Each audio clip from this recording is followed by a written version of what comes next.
Welcome to Talk Cosmos, the show where Sue Rose Minahan and guests unveil astrology's ancient archetypes that continually build the collective experiences in our unconsciousness. Get ready to find your free will from your roots in the stars.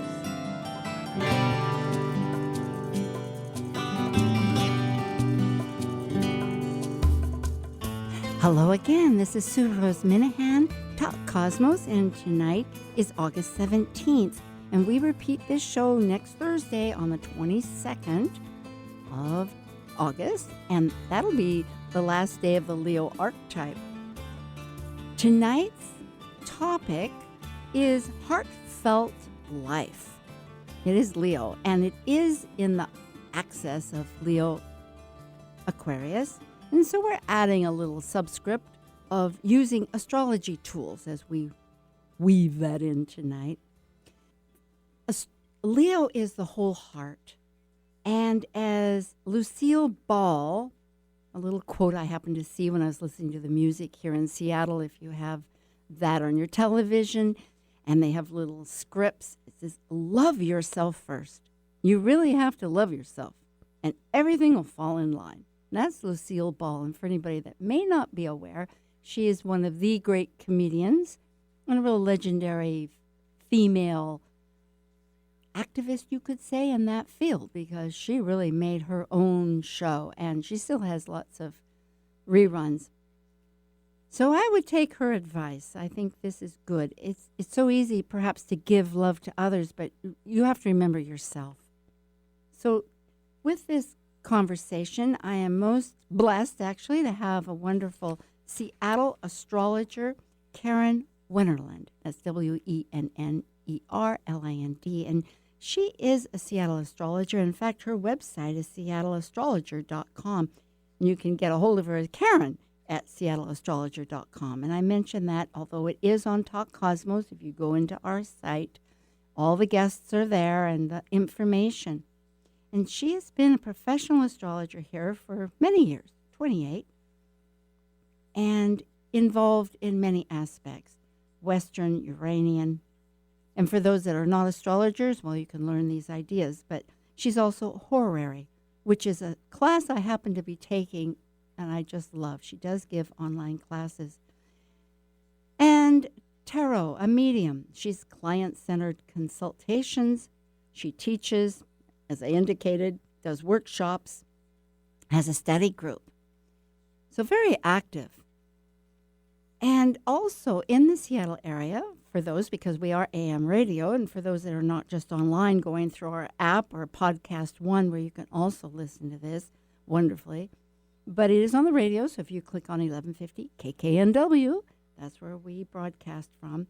And so at East West Books, which is part of the Ananda organization, and for those of you, many of us are involved with yoga or that concept of mind, there's places all across the United States ever since Yogananda, the yogi, came here many years back. And so our East West Books is rather a gem, and she is the consulting astrologer there on Fridays. And I will have to plug this. The East West Books, which is one of my favorite places, is looking for a new site. You know, the light rail that we have kind of misplaced them, and it just hasn't been a real home. They need a more conspicuous place and maybe good networking. So I'll send that out to the universe. Well, Karen has also been very involved on the boards of many organizations, and in my mind, that really is as she says, she coordinates so many various aspects into her consultations of business and metaphysics, which not everybody can do. But at any rate, she has been on our local Washington State Astrology Association, all the capacities, president, vice president, treasurer. And we have here, based out of Seattle, an online college, Kepler College for Astrology, which has fascinating monthly and a 4-year program. And then a few metaphysical groups, the Church of Divine Grace, National Spiritualist Association of Churches. So those all in the past, and at present, a whole nother leap. Current treasurer for Council of Vedic Astrology. So it's with a great pleasure that I have quite an astute astrologer with me tonight. And also, I might add, she is a representative for Solar Fire, which is a great online software that I personally use. My mentor, Maurice Fernandez, instructed us, you buy this. There are others, granted, and so I'm not just plugging this. I'm wide open to all of them, but our astro.com that gives free consultations, not consultations, but is a great public service on the astrology for astrologers.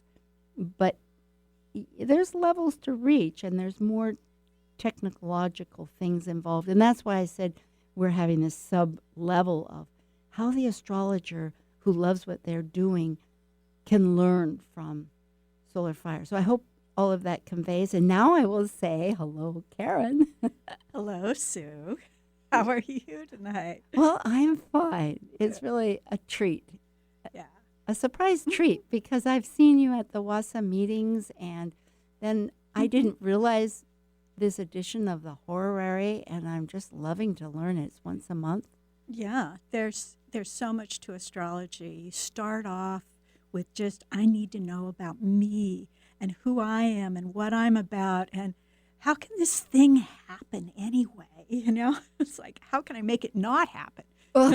Or when will it end? All that stuff is our initial reason to get into astrology. And then there's so much more. It gets more and more interesting, I think, and more focused and more congruent with who you are and where you want to be in the world. It's definitely a wonderful way. If all you use it for is just me, just who am I and what am I doing and what is my priorities and how is life treating me right now, and the best part is what's next for me? How can I grow with this, with life, you know, and in tune with life rather than kicking and screaming. That's so true. And these levels, they're not just levels, but increments of who the me is. Yeah. So well put. Yeah, Yes. because when you're 12, you're 12, and you do what you're supposed to do when you're 12. And when you're 18, you do what you're supposed to do when you're 18.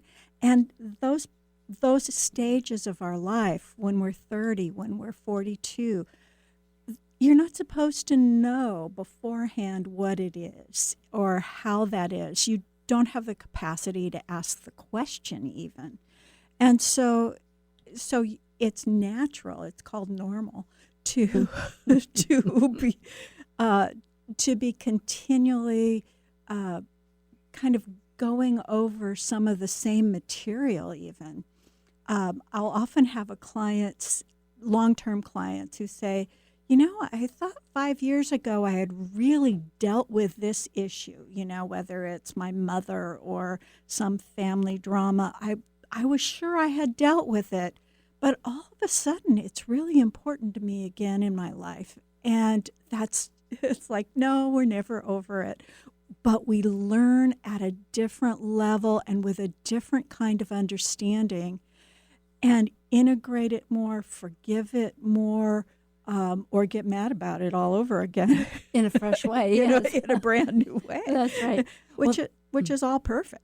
It is. And what you're saying triggers the thought that first the cycles, the beauty of the cycles. I don't know if all astrologers, astrologers know, but the non-astrologer, and we have an audience embracing both, but to really connect with that concept, because that's where the beauty lies. And I was thinking, too, about the retrograde, because retrograde, we're learning, is not this evil issue. It's just our perspective and a chance to reassess, and life gives us that opportunity. Yeah. We're in one we just finished one actually on the 4th. In July, yeah. Yeah, the 4th of, I think it was the second or I have it written down, but early Early August. Yeah. yes, right. Yeah, the dreaded Mercury retrograde. 3 times a year. yeah. Yeah. So we get lots of opportunities with Mercury to redefine how we think and to determine how we want to speak in the world, how we want to project ourselves. And also it's like getting the list of to-dos done. Mercury retrograde, it classically is a time to not do anything new, but to clean up all the old stuff, please. I like that. Yeah. I like that more and more because it's such a natural part of life. Anybody that, connecting it on those terms, non-astrologers as well as others can really understand, hey, it's connected. There's that part. Yeah. I'm continually amazed every time I hear on some mainstream television show, oh, it's Mercury retrograde, and some dumb stuff. NCIS had some comment about Mercury retrograde, and sometimes it's flattering, and sometimes it's like, oh yeah, that was really stupid that you brought that up, but that it's even part of the conversation. Or says that there's a lot of public awareness around astrology at very, very basic levels.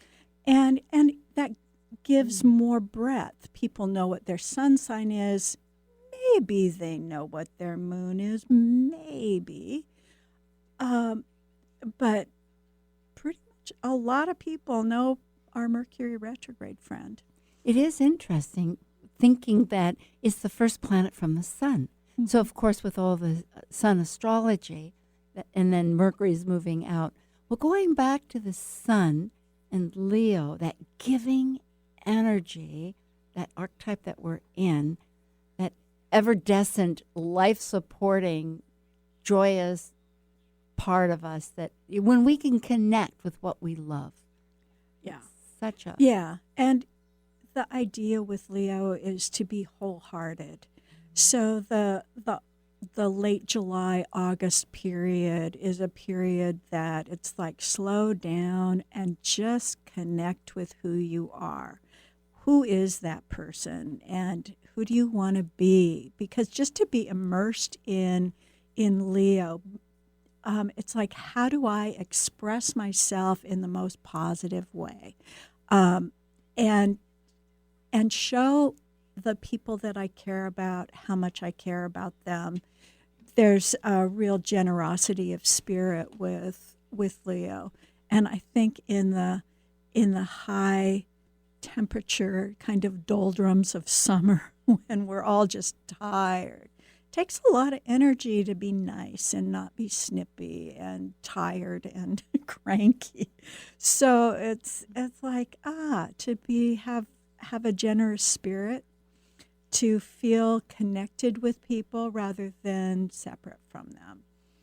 That is really the essence, isn't it, of life, that connection. Yeah. And it reminds me to a fire sign, Leo, of course, and because Aries often is added in as generous, that they can be quite generous, actually.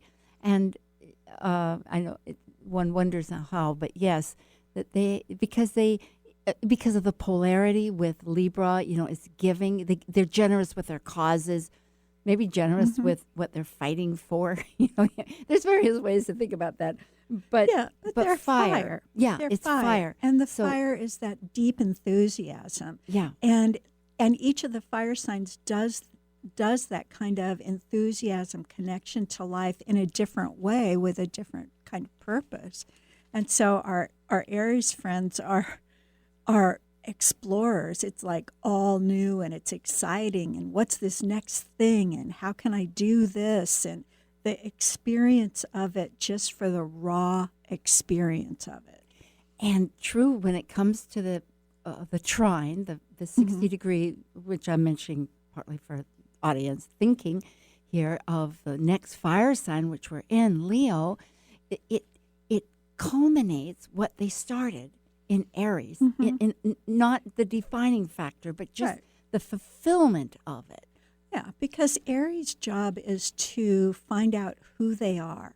I'm embodied. I have a soul. I'm a thing that's on the planet. I deserve to be here. There's a fighting spirit about that. I deserve this. Where Leo, it's like, yeah, I'm here and I have mastery. Leo's the king of the forest, right? That's it, right? And so it's to have self-authority, to have that knowledge that I am enough just showing up, where Aries has to prove they're enough. It's not okay for Aries to just show up and be in the room. Now, they'll have swagger, right? Of course they'll have swagger, but it's not enough.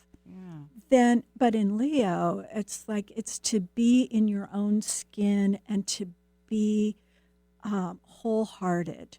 This whole the piece of being full of yourself means to be full of who you are and how you express that, and to be kind of unafraid of what other people will think of you, but not have a chip on your shoulder about needing to be different, even though every Leo in the world knows they're special. And Yes. they're unique, and when Leo's done really well, they're very, very warm and very loving, very generous.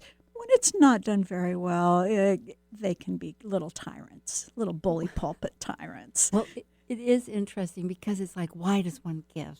If one's giving because one really loves and cares, then that's the beauty and ease of it. And then I'm thinking of the axis of Aquarius that shows a little difference. Actually, I have this clipping.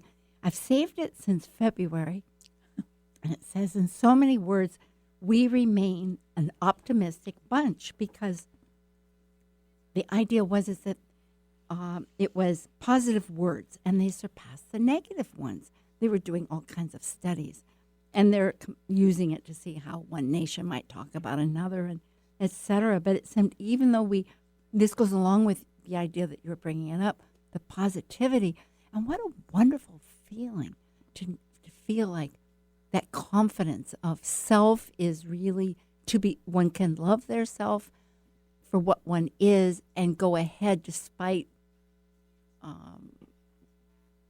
there's always objections. I'm not trying to say. There's always objections. Yeah, right. But the glory to be able to just manifest, right? Yeah.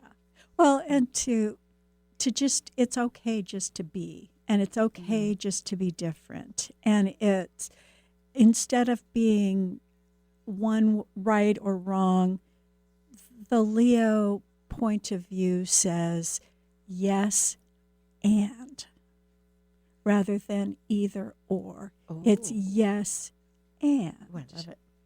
And so that is very inclusive. And you may choose to, it's like, oh, not my cup of tea. That point of view is not something that I care two hoots about. But yes, it's fun for you. Go for it. Enjoy it. And I get to choose not to have to do that. So it's yes and. It's much more inclusive, because it doesn't have to prove that its point of view is the right point of view or the only point of view. Now, don't get me wrong. Leos love to be right. Yeah. Excuse me, but we are right. But we are right. Yeah. And it's one of the lessons. It's like, because, one of the things with Leo is to see broadly, right? And to see big picture, because they're the king and there's the, here's the village we have to take care of. So we have to see big picture things. So Leos make really good managers. They're good at pointing to people, here, you do this, you do that. But role giving, yes, but they do definitely. not do the laundry. Well, because other their time people, is precious. Yeah, other people do laundry, or make dinner or whatever, because that's not their skill. Their skill is to be the person who organizes what is necessary. It delegates. Delegates. Really, Yeah, good word, delegate. yeah. And what you're saying reminds me again, what you're talking about, what they need to know, because often it's the sign before, the sign after that one's in the zodiac or in the horoscope that is so necessary too to every building block. But here, thinking of the fire signs, we already talked about Aries. Projecting ahead is Sagittarius, the big picture that you were mentioning. I love how that gets tied from that perspective. Yes. Yeah, because Leo looks at their village. Who are the folks in their village? They're the king of their village. Sagittarius says, oh, but there's a big world out there.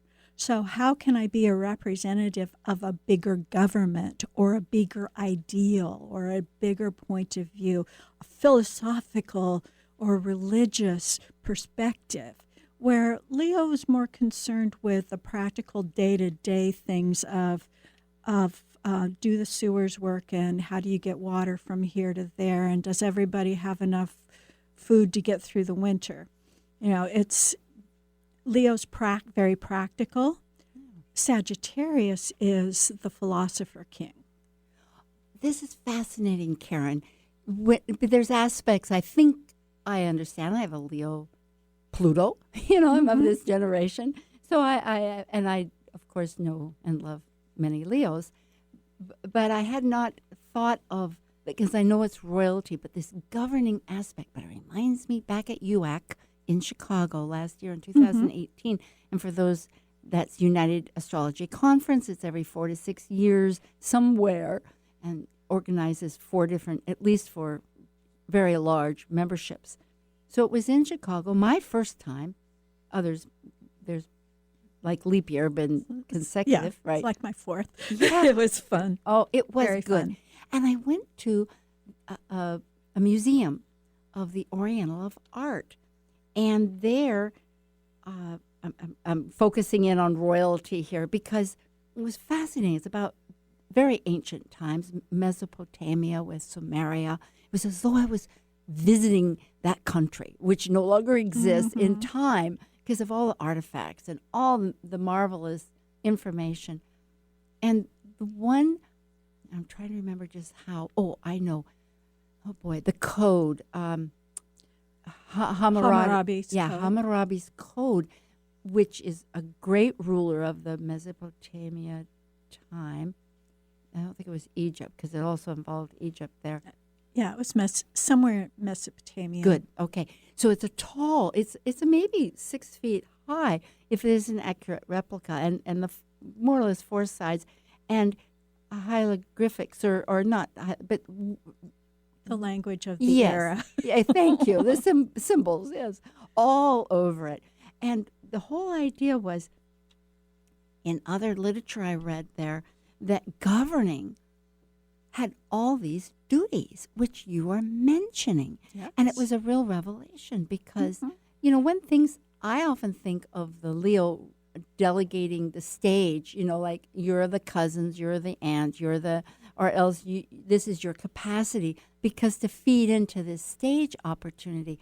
But governing on a larger scale that you're talking about, which really requires not just being creative, but orchestrating these lots groups. of different groups of people. You need to learn. And one of the qualities of Leo is that management skill, but it's learning how to be a leader. So where Leo is in your chart is where you are striving to be a leader.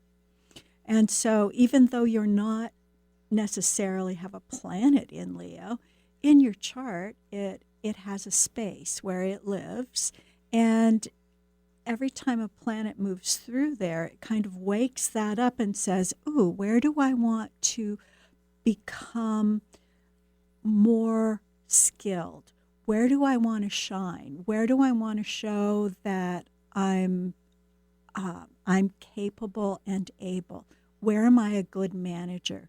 Leos are often, in modern day, we're not kings and queens, but we run businesses. We take risks that are measured because we know stuff. We know broadly. We ask questions. Leos are very good organizers and delegators. And in business, it's a great tool to have. They inspire people to do things. And in a business, it's perfect because you have other people to follow through on the work that needs to be done to make those ideas manifest. Create them, Mhm. which is so Leo. Yes. The Leo Great. has the idea. They inspire people to do, and then their staff are vital to the creation of that vision.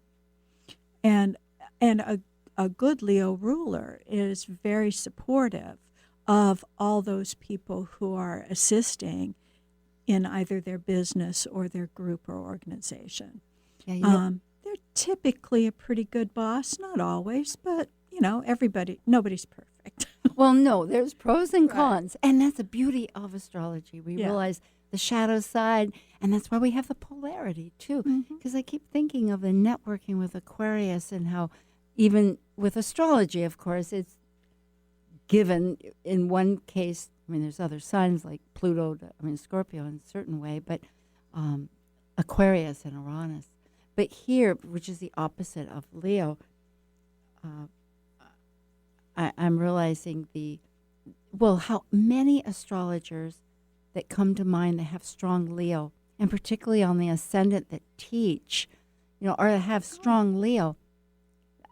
It was brought up through. A guest you have Well, no. for a class? Well, I don't know if I should say or not, Oh, but okay. yeah, it was a class and with a woman that we know mutually who's very strong in the area of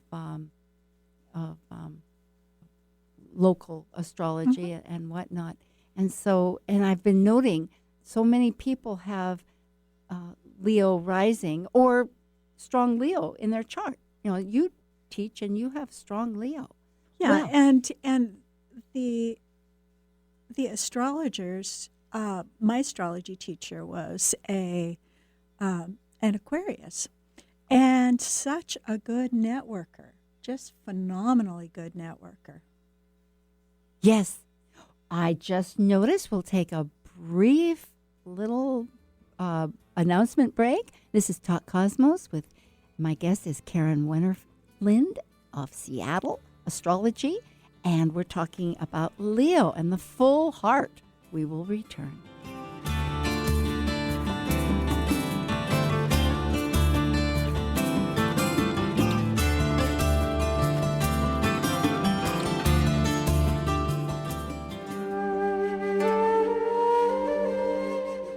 While we take a break from this week's edition of Talk Cosmos, let's take a look at this cycle's archetype.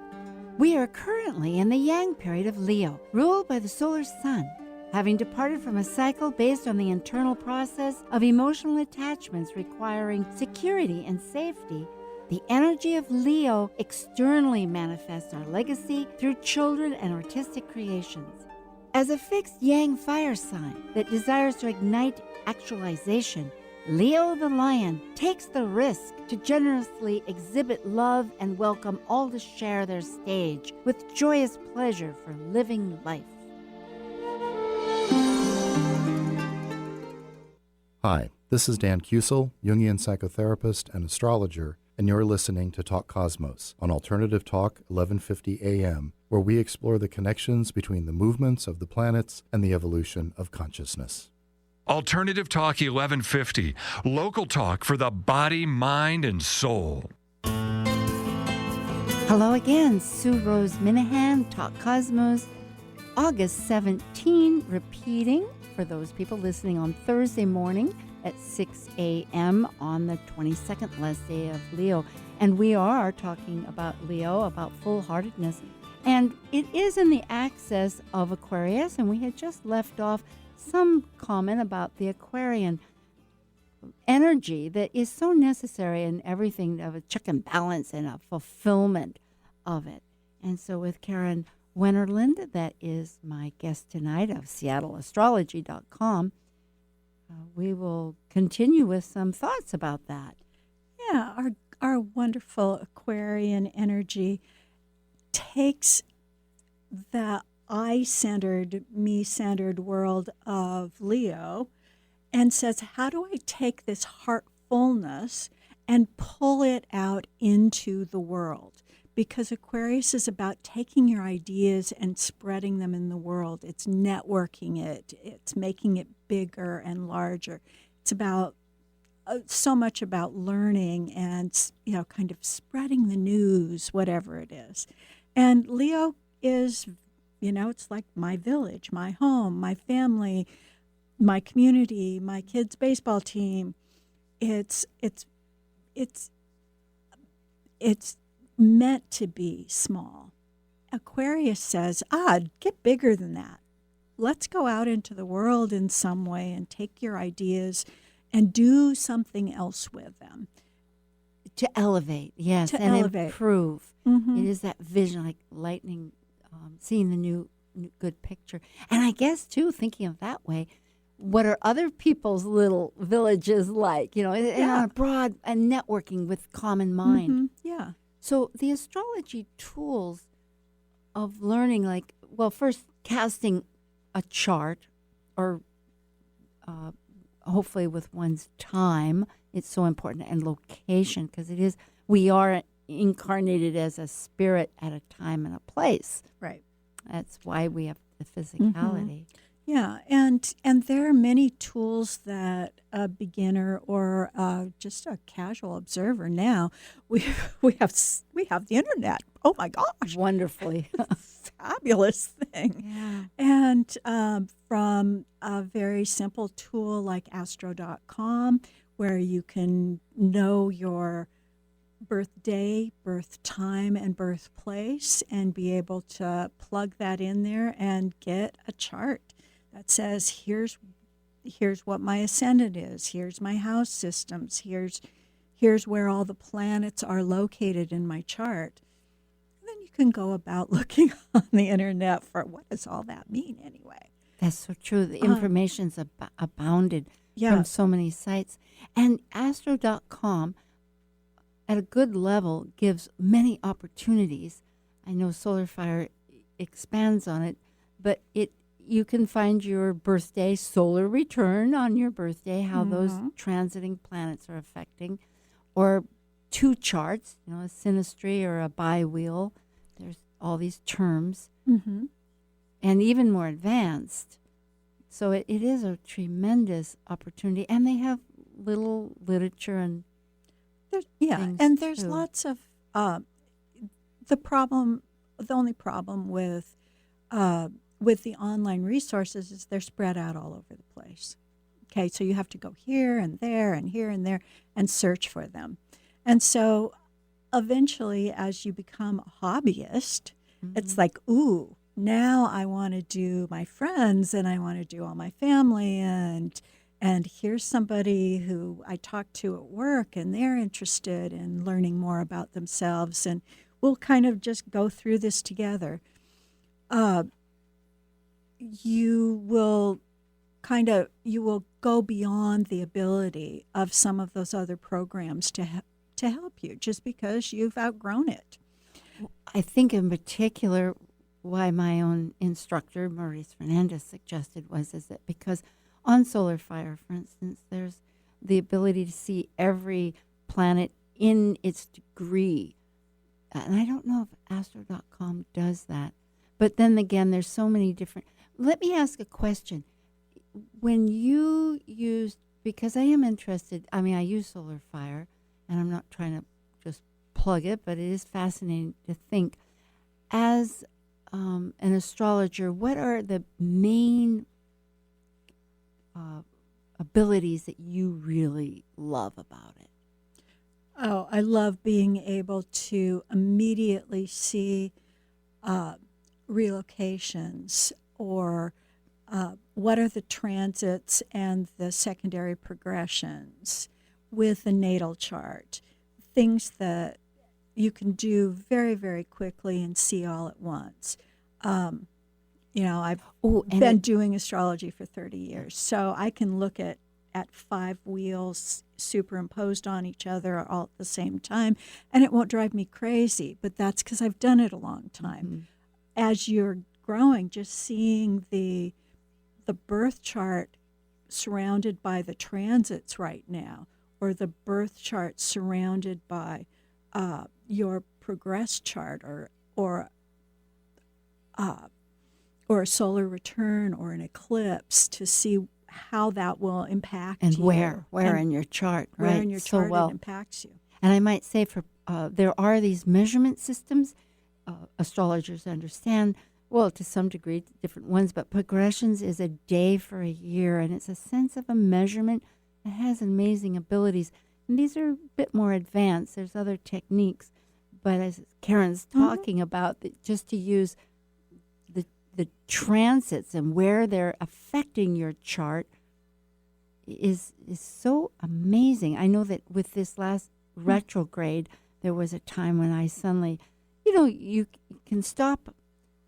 I mean, one can forget to think, oh, that's in this sign, and that's where it's activating my chart. Oh, absolutely. Or a midpoint. All these different aspects. It's like, oh, of course, no wonder. Well, and I've been doing this forever, and a study group 2 times ago, I looked at the chart and went, oh gosh, that Mars-Mercury conjunction is on my Mars. Interesting. Yeah. And it's like, duh. It's Yes. like, oh yeah, this will affect me. Okay. And then you kind of wake up to, oh, there's an influence here that's going on. Isn't this fun? But as you grow in your ability through astrology, the thing I think Maurice was plugging Solar Fire for is that it will expand with you as your knowledge grows. And so from that perspective, it's a tool that will encompass a long period of astrology study. There are other programs that do very specialized kinds of astrology that if you're interested in that thing, you'll go there. But for general astrology purposes, which is, chart interpretation for people rather than countries or other things, this Solar Fire does it all. And Solar Fire is primarily been for people who have PCs, Microsoft systems. Oh, that's so true. I forget. And I know that their next version that's going to come out is For going Mac? to be a Mac version. Aha. So Mac people are anxiously waiting for that to happen because it's a real pain to run a Windows simulator on your computer and to run a program. I've heard it's really tough. I've heard the angst. Well, I love the word you put, influence, because I know I was just thinking as I was talking about, my comment made it possibly sound as though it was fated, but it's not, and we understand that. And I just wanted to clarify, and your word influence says it beautifully. I know, was it Carolyn Casey mentioned that very prominently at one of our Northwest astrology conferences, which is held around Memorial Day and was sold out early this year, so people get prepared for next. But I love that we have free will. That's the bottom line. So all of this is just how we use these energies, which you had said because very well. There's nothing in the chart that says you will do this. It says, basically it's saying this is the filter that you see things through. So an event happens and you see things through that filter over and over again. And how do you make the filter bigger, or how do you examine where the filter stops you or makes you grow, so that you can go beyond the limitations of your fear, of your feeling of lack, or of your just of your circumstances, general circumstances. Those are perfect words too. Limitations and lack, because I guess one thinks of sometimes I think the other obvious, a grow. But why do we grow? It's not just because it's like a seed coming out of the earth where it wants new leaves. It's because the shell doesn't fit, like the crab. It's got it's growing. It needs a new house. A new top, type thing. It is not true to think that people don't change, because they change dramatically throughout the years. They are very, they may do that consciously, or most likely they do it unconsciously. We change more. We change more and more based on what's happening to us. And one thing where astrologers and psychics can be so very accurate is because people are couch potatoes about their life. They set events in motion, and then they watch as it plays out, instead of acting as an active participant in that thing that they've set in motion. And it's at Leo where that intention wants to then pull yourself through into consciousness, so that you have more awareness of what that thing is, of what that event is, and what it means on a grander scale, on a bigger scale. How this me now affects my family, my village, the resource base I have surrounding me, and recognizing, I do have a sphere of influence here. And it may not be much, but you do. And it's amazing what a difference one makes throughout your life. Boy, it's all perfect. And illuminated. I was thinking of the word illuminated when you said it's such a really powerful realization to realize couch potato. I was thinking, oh my gosh, yes. But the fact of this conscious awareness that we really create. We create through our thoughts. We create through our feelings. We mobilize our life. And so those words of being an active participant is so powerful. That there's another little newspaper. I love newspaper clippings. Gemini here, I guess. Yes. A lot. And so it says, can acts of kindness improve your health? Well, yes, it says, which one knows and we're taught. But it did say that meditation, right, by itself, that the loving kindness, profoundly, a research shows, practicing loving kindness, which again, like you're saying with Leo here, of towards ourselves, towards others, profoundly affects your attitude, outlook, and even health. Rewires the brain to be more present, and gives, of course, the mood a boost. So I'm thinking, boy, have we got reason to thank our Leo. Yeah, because there's that place where we want to begin to be more. And whether that's more for ourselves or more for our families or our children, Leo represents the children of the parents as well. So it's like, with Leo, the first 4 signs of the zodiac are all about me and how I relate to these adult people. But here's Leo with being a parent and being, and healing through children and through the childlike nature of innocence, and how valuable the quality of innocence is, and how do you grow innocence into a powerful person who can be their full self in the world. And being a parent is a pretty darn big job. Awesome. And it's, you don't know how big it is until you have that child. It is incredible. I personally raised other people's children, Mm-hmm. but I'm constantly, as life progresses, so in awe of the parenting field, of which so many of my friends, my family, and other people, and I acknowledge what I did too, which had its real virtue. But somewhat the difference is that it's when you raise someone, whether it's your own or not, and you really stay in touch, Mm-hmm. it never ends. It's a Yeah. constant growth. And that, right now, too, we might think of how many, it's a real stellium, and I don't know if I could pull up the chart here, but what I was thinking is that the sun conjunct Venus and Mars and Juno.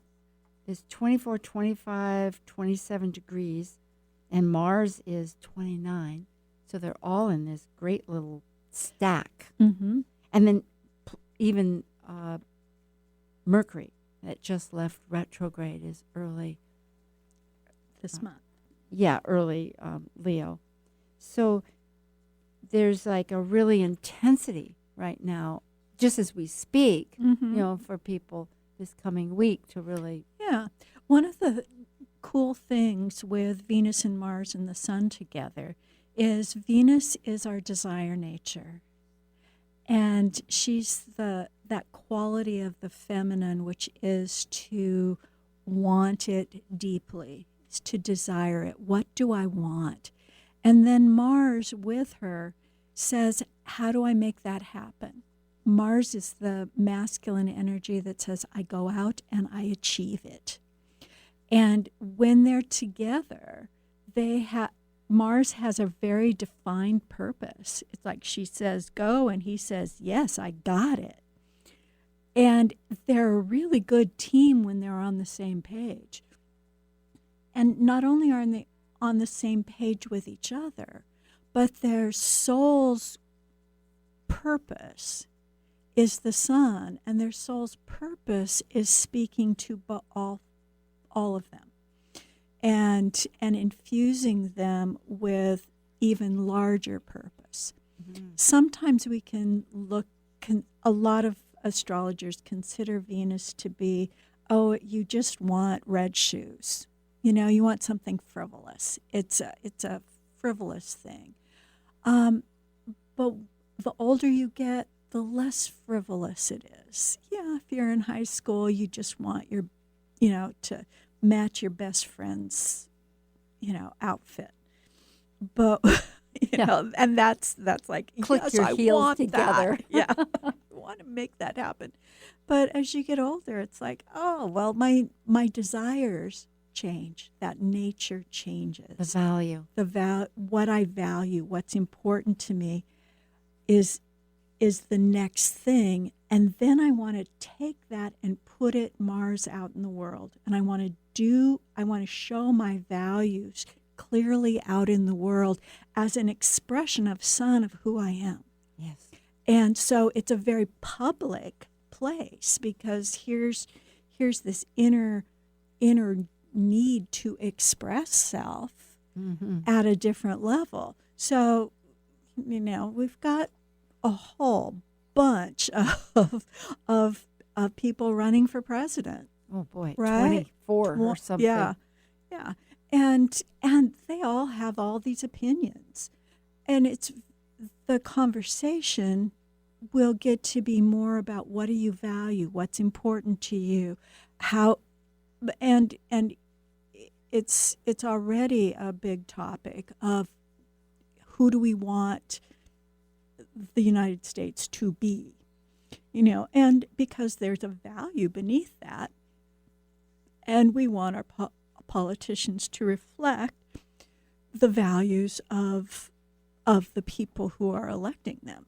Oh, I like this way you're tying it, and I'll illustrate. Yeah, just so say, it's because that's the energy right now, Mhm. and it's the energy, as you say, of our common consciousness, because Right. everybody is being, in some degree, somehow oriented towards that type of connection. yeah. So It's often astrologers often talk about the as above, so below, right? The Hermetic code, yes. Right. And so it's like, however, whatever the planets are doing to a person, they're doing to every person, but in a different way. And they're speaking almost a different language to each other.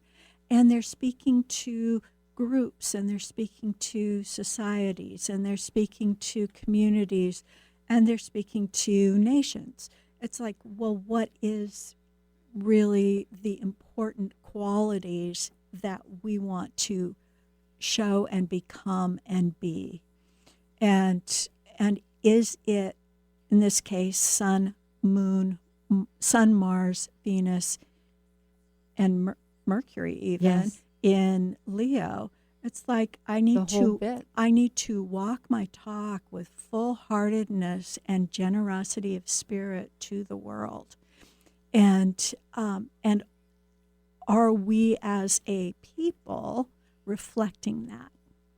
And if it is that inclusive piece, then yes, we feel that we're in alignment to it. And if we feel that there's a place in our life where that doesn't work, then we're called on to change that in some way. And there's many ways you can do that. Certainly politically, you can do it in upcoming elections, but you can also do it in your church, in your T-ball, in your kids' daycare center. All organizations have the need to express themselves in their way, whatever that way is. And so by each individual person displaying that generosity of focus and spirit, it brings itself to... It shines and builds. Yeah. Absolutely, Karen. I'm just listening in rapt attention. I think, yes, you're putting it out so perfectly. Yes, because it all draws back to what we've really started off with, the heartfelt life and giving that joy out and wanting to unify our purpose, which is our sun. It is, everything threads through that. I want to say that next week, after this show repeats on Thursday the 22nd, we'll begin our next archetype, Virgo. And we start every new archetype with a cosmic collaboration. And that's voices. They're individual little segments of including various astrologers, sometimes the people that'll be coming up that month, and sometimes other astrologers, and myself in a theme. And so that will be beginning on the 24th, I believe, of August. And that's always an exciting addition to this second season of Talk Cosmos that you're listening in. And of course, you can remember that podcast 1 has begun. It is on iTunes. You can get reminded, and you can find out all our archives. So if you came in the middle part of this, you can hear Karen and myself. This is Karen Wennerlind. That's Wennerlind. And I say that because sometimes sounds get lost in the conversation. And she's a Seattle astrologer, and that's exactly her website, seattleastrologer.com. And you can find that on Talk Cosmos too. And we are finishing up with a few minutes, maybe about 1 minute here. Karen's already wrapped us up so beautifully. But my goodness, to be a Leo, like in one thing, you can teach artificial intelligence how to tell a joke, but according to this article, you can't make it laugh. And so, blessed to our heart and our soul. So, Karen, we have a couple of seconds. Yes. So thank you very much for having me on, Sue. This is really a fun opportunity, and to express to everybody how wonderful it is to be present and be full of yourself. Ah, perfectly said. Thank you, Karen. We'll do it again. All right. Cool. Yeah. All right. And blessings to everybody.